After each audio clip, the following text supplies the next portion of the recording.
बिस्मिल्लाहिर्रहमानिर्रहीम। अस्सलाम वालेकुम। कैसे हैं आप सब लोग? उम्मीद करती हूँ सब लोग बखैर आफियत होंगे। तो आज हम एक नई क्लास में सीखेंगे मेहंदी से फ्लावर्स बनाने का तरीका। तो बिना वीडियो को स्किप किए एंड तक साथ रहिएगा। आज भी बहुत सी टिप्स एंड ट्रिक्स बताऊँगी आपको फ्लावर्स के हवाले से। तो बिस्मिल्लाह करते हैं। बिस्मिल्लाहिर्रहमानिर्रहीम। सबसे पहले हम जो फ्लावर बनाएंगे इसमें सबसे पहले तो जैसे पिछले क्लासेस में हमने राउंड की और फ्रिल की प्रैक्टिस की थी, तो ये दोनों चीज़ें आपको यहाँ पर सबसे पहले 2 स्टेप्स में इस्तेमाल करनी है। अगर आपको राउंड की और फ्रिल की अच्छी प्रैक्टिस होगी तो यकीन करें आपका फूल सबसे ज़्यादा खूबसूरत बनेगा। ठीक है, और ये आपके सामने मैंने राउंड बनाया, उसके ऊपर मैंने फ्रिल बनाई। अब सबसे पहले हम जो फूल की प्रैक्टिस करेंगे वो है अरेबिक मेहंदी में इस्तेमाल होने वाला बेसिक फ्लावर। आपने ये फूल बहुत मर्तबा देखा होगा। हम तो जब से छोटे थे तब से हम ये फूल देखते आ रहे हैं। सेंटर से थोड़ा सा नीचे को जाता हुआ और दोनों साइडों से उभार है इसका, और ये हार्ट शेप में बनता है इस तरह से। मेहंदी का पॉइंट आपका बेस से ऊंचा रहेगा, बेस के साथ रगड़ ना खाए, तभी आपकी जो ये आउटलाइन है फ्लावर की ये अच्छी बनेगी। सेकंड में हमने पिछली क्लास में, जिसका लिंक आपको डिस्क्रिप्शन में मिल जाएगा, राउंड थे जिसमें वेरिएशंस थी। अब ये देखिए राउंड है लेकिन अंदर की तरफ ये कर्व इसकी लाइंस बनती हुई जा रही हैं, और इसके ऊपर भी हम फ्रिल बनाएंगे। और फ्रिल में आपने इस चीज़ का ख्याल रखना है कि इसकी हाइट एक जैसी रहे और इसके बीच में गैप एक जैसा रहे। और हमने सी शेप, जो इंग्लिश के अल्फ़ाबेट की है, सी शेप की हमने पत्तियां बनानी हैं। आप देख लें, मैं भी कोशिश कर रही हूँ, आप भी कोशिश कीजिएगा कि हर पत्ती का जो साइज़ है वो ऊपर से नीचे और दाएं से बाएं, यानी कि चौड़ाई और लंबाई, कोशिश कीजिएगा कि हर पत्ती का साइज़ एक जैसे हो ताकि फूल की शेप अच्छी बनकर आए। ठीक है, ये सेकंड फूल हो गया हमारा। गोल सर्कल्स आपकी मर्ज़ी पर डिपेंड करते हैं। आप सबसे पहले फूल वाला खाली जो राउंड है वो बनाना चाहती हैं या फिर ये कर्व वाला राउंड बनाना चाहती हैं, वो सब टोटल आपकी मर्ज़ी पर डिपेंड करता है।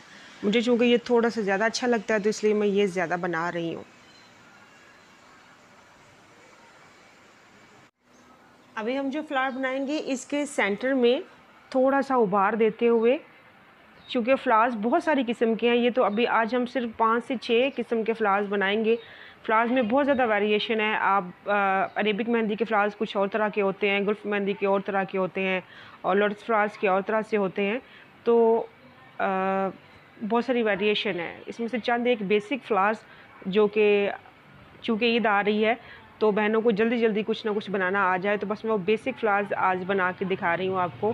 तो इस तरह से अगर आप फ्लावर्स की प्रैक्टिस करेंगे तो आपकी राउंड की प्रैक्टिस भी हो जाएगी, आपकी फ्रिल की प्रैक्टिस भी हो जाएगी, और फ्लावर्स की प्रैक्टिस तो ऑटोमेटिकली आपको हो जाएगी। कोई भी सवाल हो तो वो आप मुझसे कमेंट सेक्शन में पूछ सकती हैं। और ये फ्लावर्स आप पेंसिल की मदद से ड्रॉ करके भी बना सकती हैं।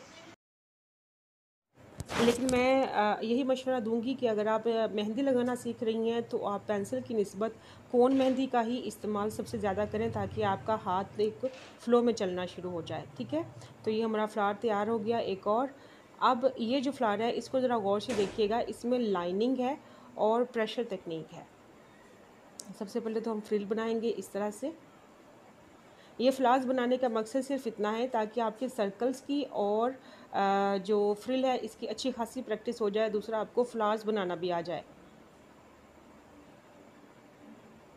ये जो मैं स्टेप्स बना रही हूँ, आपने कोशिश करनी है कि ये सभी एक ही साइज़ के हों। इनकी ऊंचाई और इनकी लंबाई सब एक जैसे हो, जैसे ये आपके सामने बना है। अब हम इसके ऊपर लाइनिंग करेंगे